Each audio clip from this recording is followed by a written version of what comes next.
नमस्कार दोस्तों, स्वागत है आप सभी का एक बार फिर से राजू सर के नाम से इस यूट्यूब चैनल के अंदर एमसीक्यू वीडियो की स्टडी के अंदर एक और नया एमसीक्यू वीडियो हम लेके आए हैं। एसएससी सीआरपीएफ एमपीसीएचओ के एग्जाम के पॉइंट ऑफ व्यू में कुछ इंपॉर्टेंट एमसीक्यू विद रैशनल हम यहाँ पे सॉल्व करने वाले हैं।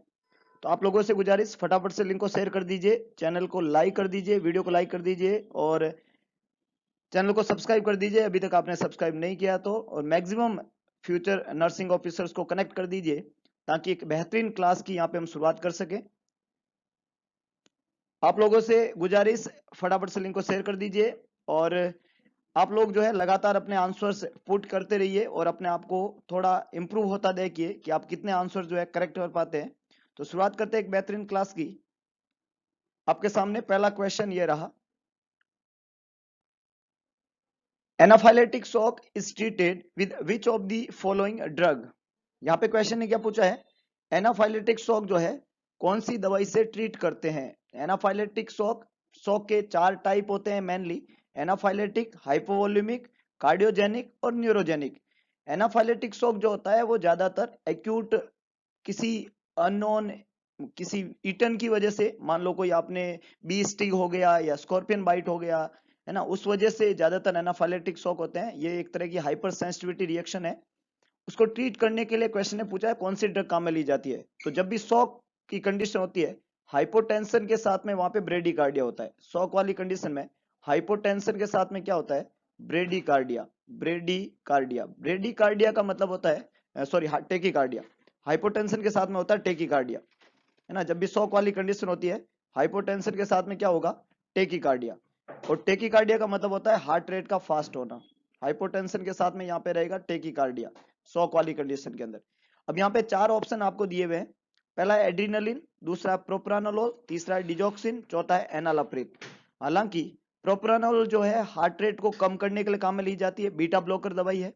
डिजॉक्सिन दवाई जो है वो भी हार्ट रेट को कम करती है, जो है आइनोट्रोपिक एजेंट है, कार्डियक कॉन्टेक्टिलिटी को बढ़ाने का काम भी करती है।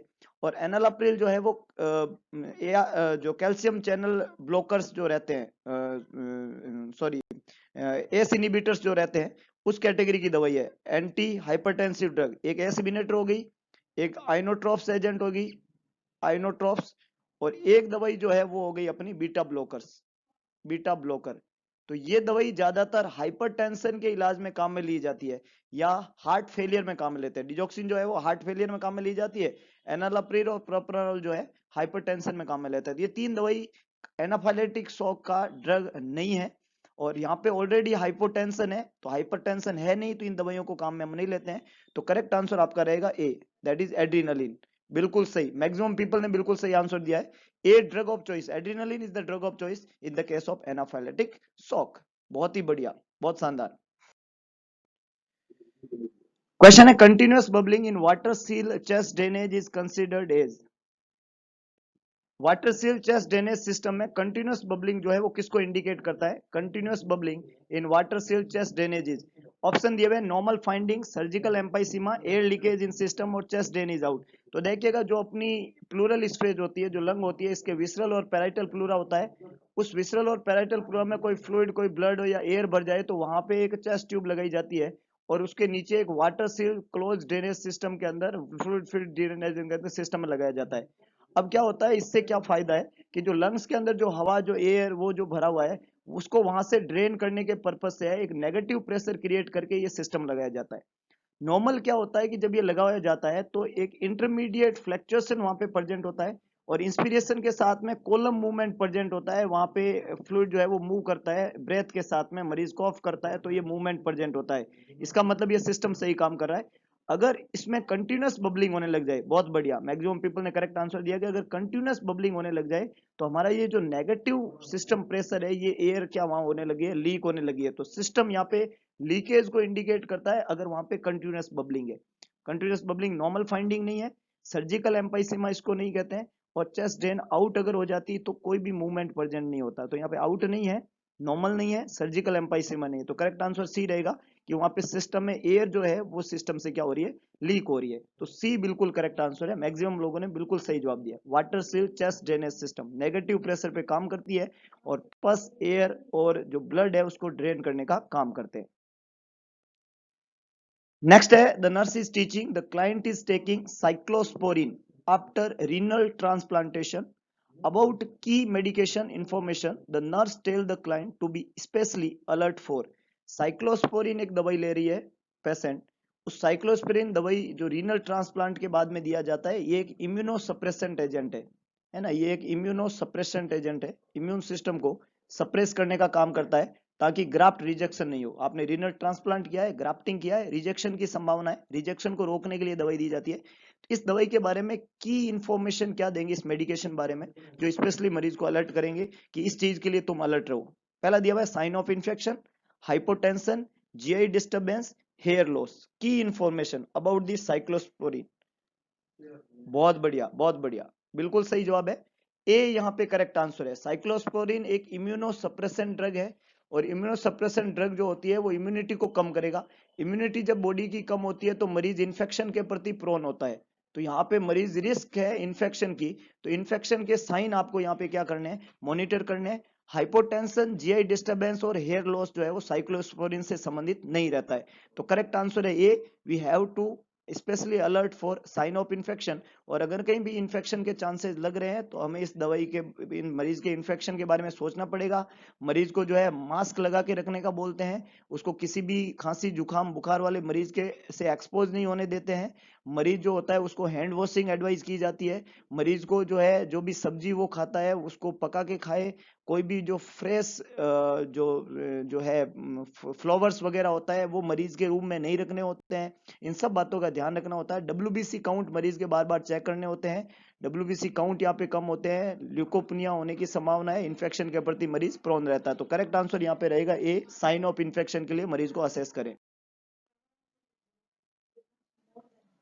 A client has been diagnosed with pernicious anemia. In planning care for the client, a nurse anticipate that the client will be treated for. एक पेशेंट है और उस पेशेंट को डायग्नोस हुआ है पर्निशियस एनीमिया द पेशेंट है diagnose हुआ है क्या पर्निशियस एनीमिया अब पर्निशियस एनीमिया वाले मरीज जो है उसकी प्लानिंग ऑफ केयर दे रहे हैं हम और एंटिसिपेट कर रहे हैं हम तो उस मरीज को ट्रीटमेंट में क्या काम में लेंगे पहला ऑप्शन है थायामीन फिर है आयरन फिर है विटामिन बी 12 फिर है फोलिक एसिड चार तरह के यहाँ पे विटामिन दिए हुए हैं पर्निशियस एनीमिया डायग्नोस हुआ है किस चीज से आप ट्रीट करेंगे तो पर्निशियस एनीमिया जो होता है वो बेसिकली विटामिन बी 12 की डेफिशिएंसी की वजह से होता है पर्निशियस एनीमिया जो होता है विटामिन बी 12 की डेफिशिएंसी से होता है विटामिन बी 12 जो होता है वो रिप्लेस करेंगे जब भी मरीज को पर्निशियस एनीमिया होगा तो करेक्ट आंसर यहाँ पे रहेगा सी कि आप विटामिन बी 12 को रिप्लेस करेंगे थायामीन जो होता है वो विटामिन बी 1 है बी 1 विटामिन जो होता है ये थायामीन की कमी से विटामिन बी 1 की कमी से बेरी बेरी नाम का रोग होता है ये जो बेरी बेरी होता है ये दो तरह का होता है बेरी बेरी जो होता है ड्राई होता है बेरी बेरी जो होता है वो वेट होता है ड्राई बेरी बेरी जो होता है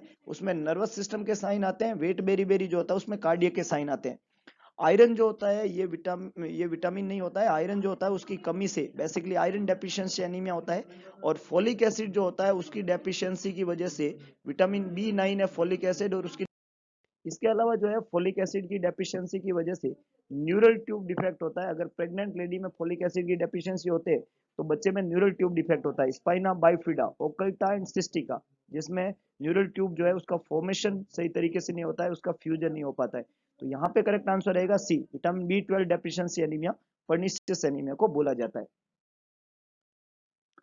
Question at 21-year old woman is being treated for injuries sustaining in an automobile accident. The patient has a central venous pressure line in place.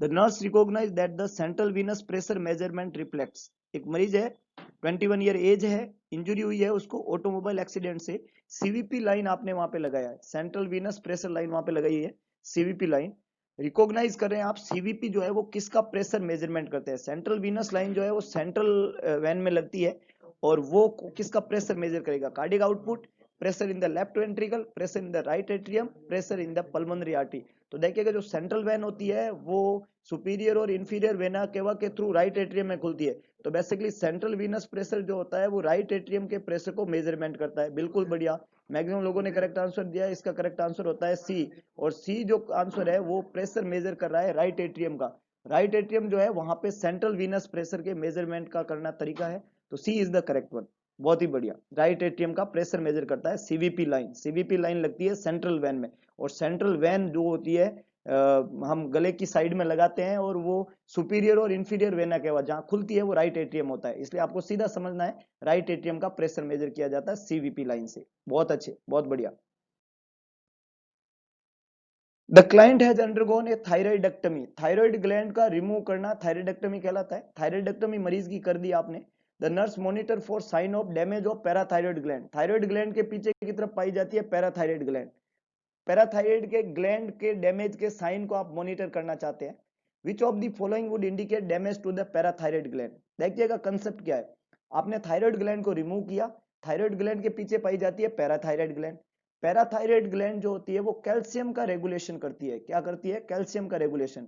ये पैराथायराइड ग्लैंड एक hormone बनाती है parathormone, और ये parathormone जो होता है हड्डी बोन जो होती है बोन, उस बोन में से कैल्शियम को लेके आती है। पैराथायराइड ग्लैंड एक हार्मोन बनाती है जिसको क्या नाम दिया हमने, पैराथार्मोन। और ये जो पैराथार्मोन होता है, ये पैराथार्मोन बोन में से हड्डी में से कैल्शियम को किस में लेके आता है, ब्लड के अंदर। हड्डी में से कैल्शियम को किस में लेके आएगा, ब्लड में, और ब्लड में कैल्शियम का लेवल सही रहेगा। अब अगर पैराथार्मोन पैराथायराइड ग्लैंड डैमेज हो गई है तो पैराथार्मोन नहीं होगा, पैराथार्मोन नहीं होगा तो हड्डी में से कैल्शियम किस में नहीं आएगा, ब्लड में, और ब्लड में कैल्शियम नहीं आएगा तो ब्लड में कैल्शियम की क्या हो जाएगी, कमी, और उस कंडीशन को हम क्या कहते हैं, हाइपोकैल्सीमिया। उस कंडीशन को क्या कहते हैं, हाइपोकैल्सीमिया। तो क्वेश्चन अल्टीमेटली आपसे ये पूछना चाहता है कि आप हाइपोकैल्सीमिया का साइन बता दीजिए। पहला दिखा हुआ है हॉर्सनेस, दूसरा है टिंगलिंग अराउंड द माउथ, तीसरा है रेस्पिरेटरी डिस्ट्रेस और चौथा है नेक पेन। फटाफट से जवाब दीजिएगा। बिल्कुल बढ़िया, maximum people are correct. B यहाँ पे करेक्ट आंसर है, टिंगलिंग अराउंड द माउथ। दो तरह के साइन होते हैं हाइपोकैल्सीमिया के, एक साइन होता है ट्रोसाउ साइन और दूसरा साइन होता है वोस्टेक साइन। ट्रोसाउ साइन जो होता है इसके अंदर जब हम फेशियल टैपिंग करते हैं तो मदर उस पेशेंट में फेशियल स्पाज्म होते हैं, टिंगलिंग सेंसेशन होता है माउथ के अराउंड, ये ट्रोसाउ साइन के नाम से जाना जाता है, ये ट्रोसाउ साइन के नाम से जाना जाता है। वोस्टेक साइन जो होता है उसके अंदर हम जो है कार्पोपेडल स्पाज्म चेक करते हैं बीपी कप को बांध के। तो यहाँ पे करेक्ट आंसर रहेगा B, that is tingling around the mouth, B is the correct. Next one है the nurse encourage a post operative patient to move his leg, contracting the leg muscle help to prevent which post operative complication, है ना। Patient जो है उसमें हमने क्या किया है, एनकरेज किया है पोस्ट ऑपरेटिवली लेग को मूव करने के लिए। तो लेग की मसल का जो कॉन्ट्रैक्शन है वो क्या प्रिवेंट करेगा, कौन सा पोस्ट ऑपरेटिव कॉम्प्लिकेशन प्रिवेंट करेगा। तो देखिएगा लेग का अगर मूवमेंट आपने नहीं कराया तो लेग की मसल के अंदर क्या बन जाएगा, थ्रोम्बस, और लेग की मसल के अंदर अगर थ्रोम्बस बनता है तो उसको हम डीप वेन थ्रोम्बोसिस कहते हैं, डीवीटी हो जाती है मरीज को। We want to prevent DVT, तो लेग का मूवमेंट कराएंगे। अगर आपने मूवमेंट नहीं कराया तो थ्रोम्बस बनेगा, वो थ्रोम्बस एम्बुलस में कन्वर्ट होगा, ये एम्बुलस जाके लंग्स के अंदर स्टक हो जाएगा, और जब एम्बुलस लंग के अंदर फंस जाता है तो उसको पल्मोनरी एम्बोलिज्म कहते हैं। तो यहाँ पे ऑप्शन दिया हुआ है pleurisy, portal hypertension, hypostatic pneumonia और पल्मोनरी एम्बोलिज्म। तो एम्बुलस मूव होके जब लंग्स में फंस जाता है तो हमने बोला ये वर्ड क्या है, पल्मोनरी एम्बोलिज्म। तो हम कौन सा कॉम्प्लिकेशन प्रिवेंट करना चाहते हैं, पल्मोनरी एम्बोलिज्म। इसलिए आपको पोस्ट ऑपरेटिव मरीज के अंदर लेग के मूवमेंट जरूरी कराने हैं, लेग की मसल के कॉन्ट्रेक्शन कराने हैं, ताकि मरीज के अंदर पल्मोनरी एम्बोलिज्म ना हो। तो यहाँ पे करेक्ट आंसर रहेगा डी, बहुत बढ़िया, वेरी गुड। नेक्स्ट है female patient is diagnosed with gonorrhoea, एक फीमेल पेशेंट है जिसको गोनोरिया डायग्नोस हुआ है। The nurse to assess her for which of the following, कौन सी चीज के लिए आप असेस करेंगे, गोनोरिया डायग्नोस हुआ है फीमेल क्लाइंट को, असेस क्या करेंगे। गोनोरिया एक सेक्सुअली ट्रांसमिटेड डिजीज है, और सेक्सुअली ट्रांसमिटेड डिजीज के अंदर पेरिनियल एरिया के अंदर लीजन बनते हैं। ऑप्शन दिया है lower abdominal pain, muscle rigidity and unsteady gait और reddish rash of the inner thigh. तो इन चार ऑप्शन के अंदर आप देख पा रहे हो कि एकमात्र ऑप्शन है जो पेरिनियल एरिया के आसपास के चीजों को बताता है, और वो है reddish rash on the inner thigh. ये पेरिनियल एरिया के अंदर रेड कलर के रैसेज बन जाते हैं थाई के अंदर की तरफ, ये इंडिकेट करते हैं गोनोरिया के रैश है। तो डी यहाँ पे बिल्कुल करेक्ट आंसर है, reddish rash on the inner thigh gonorrhoea वाली बीमारी है, सेक्सुअली ट्रांसमिटेड डिजीज है और उसको इंडिकेट करता है। तो D is the correct one, reddish rash in the inner thigh. बहुत ही बढ़िया, बहुत ही शानदार। कुछ लोगों का जवाब ठीक था लेकिन कुछ लोग कंफ्यूज हो गए, एक खोटा जवाब है, लोअर एब्डोमिनल पेन नहीं होगा, D is the correct one, very good. Next है patient with congestive heart failure, CHF का पेशेंट है, कंजेस्टिव हार्ट फेलियर पेशेंट को है, is given digitalis digoxin, digitalis मतलब आप डिजोक्सिन दवाई दे रहे हो जो हार्ट फेलियर की ड्रग ऑफ चॉइस है, कॉन्ट्रैक्शन में मदद करती है, कार्डियक कॉन्ट्रैक्टिलिटी कराती है। Which of the following indicate the earliest manifestation of digital toxicity, digital toxicity का अर्लियर मैनिफेस्टेशन कौन सा होता है? तो डिजॉक्सिन दवाई का, डिजॉक्सिन टॉक्सिसिटी का अर्लीस्ट मैनिफेस्टेशन जो होता है वो हमेशा जीआई सिस्टम के साइन होते हैं। यहाँ पे 4 ऑप्शन दिए हुए हैं, hypokalaemia, tachycardia, nausea and vomiting और गाइनेकोमेस्टिया। आपको 2 बातें यहाँ पे याद रखनी है। डिजॉक्सिन की जब टॉक्सिसिटी होती है तो उसकी टॉक्सिसिटी का साइन आपको पूछा है। हालांकि डिजॉक्सिन जब दवाई देते हैं तो उसके साइड इफेक्ट के रूप में हाइपोकैलिमिया होता है और ब्रेडिकार्डिया होता है। डिजॉक्सिन का साइड इफेक्ट होता है हाइपोकैलिमिया और डिजॉक्सिन का साइड इफेक्ट होता है ब्रेडिकार्डिया, साइड इफेक्ट होता है ब्रेडिकार्डिया। लेकिन यहाँ पे हाइपोकैलिमिया और ब्रेडिकार्डिया साइड इफेक्ट है, तो एक ऑप्शन हाइपोकैलिमिया ये जवाब नहीं बनेगा क्योंकि ये डिजॉक्सिन का साइड इफेक्ट है। टेकिकार्डिया होता नहीं है, डिजॉक्सिन ब्रेडिकार्डिया करता है। और इसके अलावा गाइनेकोमेस्टिया जो होता है वो लिथियम सॉरी गाइनेकोमेस्टिया जो होता है वो आप एक दवाई होती है for the treatment of liver cirrhosis, आप डायबिटिक काम में लेते हो एल्डोस्टेरोन, उससे गाइनेकोमेस्टिया होने की संभावना होती है। तो गाइनेकोमेस्टिया का मतलब होता है ब्रेस्ट का एनलार्जमेंट होना। तो ए बी और डी, मेल के अंदर ब्रेस्ट का एनलार्जमेंट गाइनेकोमेस्टिया कहलाता है। तो ए बी और डी खोटे जवाब है। डिजॉक्सिन की टॉक्सिसिटी का सबसे अर्लीस्ट साइन होता है नोजिया एंड वोमिटिंग। तो अर्लीस्ट मैनिफेस्टेशन जीआई साइन होता है एनोरेक्सिया, नोजिया, वोमिटिंग। तो करेक्ट आंसर यहाँ पे क्या रहेगा आपका? सी, डिजॉक्सिन टॉक्सिसिटी का साइन है nausea and vomiting. C is the correct one. बहुत बढ़िया, very good. 47 year male is admitted with an acute MI. He is cold and calmy and has severe substernal chest pain with dyspnea. Which of the following intervention nurse will implement on the priority basis? 47 year है, MI मरीज को हुआ है, cold और कामी skin के साथ में आया है, सीवियर सबस्टर्नल चेस्ट पेन हो रहा है और डिस्निया हो रहा है, साथ में मायोकार्डियल इंफार्क्शन के साइन है और कार्डियोजेनिक शॉक वाली कंडीशन लग रही है। कौन सा इंटरवेंशन जो है वो प्रायोरिटी बेसिस के ऊपर आप लेंगे? पहला लिखा हुआ है आप एडमिनिस्ट्रेशन करेंगे एड्रिनलिन इंट्राथोरेसिक, आप प्रोवाइड करेंगे लाइट ब्लैंकेट, आप प्लेस करेंगे मरीज को सेमीफाउलर पोजीशन के अंदर और आप एडमिनिस्ट्रेशन करेंगे morphine by slow intravenous push. 4 option दिए हुए हैं। मरीज जो है वो कोल्ड कामी स्किन लेके आया है, सीवियर सबस्टर्नल पेन हो रहा है और उसको डिस्निया हो रहा है, एमआई का मरीज है, क्या आप पहला लाइन ऑफ ट्रीटमेंट करेंगे? तो देखिएगा, जब भी मायोकार्डियल इंफार्क्शन का मरीज है, कोल्ड कामी स्पिन है, मरीज को डिस्निया हो रहा है, तो सबसे पहले कंफर्टनेस के लिए उसको पोजीशन देंगे और उसके बाद में किसी दूसरे तरह का इंटरवेंशन, ऑक्सीजन लगाना, ड्रग एडमिनिस्ट्रेशन करना, है ना, सबलिंगुअल नाइट्रोग्लिसरीन देना, मॉर्फिन देना और ये सब चीजें हम कर देंगे। और ये यहाँ पे जो करेक्ट आंसर बनेगा वो है सी, प्लेस पेशेंट इन सेमीफाउलर पोजीशन। तो सी यहाँ पे बिल्कुल करेक्ट आंसर है। सेमीफाउलर पोजीशन में पेशेंट को रखेंगे तो पेशेंट को डिस्निया जो है वो रिलीव हो जाएगा। तो C is the correct one. Maximum people ने यहाँ पे डी लिखा है और सी भी लिखा है, तो सी बिल्कुल करेक्ट है, डी नहीं है। मॉर्फिन लेटर ऑन एक्शन होगा, पहले हम पोजीशन देंगे उसको, तो सी करेक्ट आंसर है। सेमीफाउलर पोजीशन आप वहां पे देंगे। बहुत ही बढ़िया, बहुत ही शानदार। The electrolyte balance in the body is regulated by which organ system? कौन सा organ इलेक्ट्रोलाइट बैलेंस को रेगुलेट करता है? किडनी, हार्ट, पैराथायरॉइड ग्लैंड या लीवर? आपकी बॉडी में फ्लूइड और इलेक्ट्रोलाइट को कौन सा ऑर्गन बैलेंस करता है? ये जो आज के क्वेश्चन सेशन का सबसे इजी क्वेश्चन आ गया, एक इजी क्वेश्चन आता है, ये आज के सेशन का है, किसी भी आदमी का गलत नहीं होना चाहिए। बहुत बढ़िया, बहुत बढ़िया। Yes, it's kidney. Maximum people are correct. A correct answer है साहब। किडनी बॉडी में फ्लूइड और इलेक्ट्रोलाइट को बैलेंस करने वाला ऑर्गन माना जाता है। हार्ट, पैराथायरॉइड ग्लैंड और लीवर के यह काम नहीं रहते हैं। तो ए करेक्ट आंसर है kidney, electrolyte balance. Lactulose 20 gram देना है आपको एक पेशेंट को गैस्ट्रिक ट्यूब के थ्रू। आपके हाथ में जो लैक्टुलोज की सिरप है वो 15 ml के अंदर 10 ग्राम है, तो आप कितना ml मरीज को देंगे? आपको देना कितना है? डिजायर डोज कितनी है? 20 ग्राम। अवेलेबल डोज कितनी है? 10 ग्राम। और ये 10 ग्राम कितने के अंदर है? 15 ml के अंदर। फॉर्मूला है अपना desire dose upon dose available into ml, ये फॉर्मूला है अपना। तो 20 ग्राम आपको देनी है, 10 ग्राम आपके पास में है, ये 15 ml के अंदर है, तो आप कितना देंगे? तो 0 से 0, 15 का 2 30, तो कितना नंबर आपके आ गया? 30 ml। ढूंढ लीजिए कहाँ पे है 30 ml। ए में 1 ml, बी में 10 ml, सी में 20 ml, डी में 30 ml। तो डी यहाँ पे बिल्कुल करेक्ट आंसर है।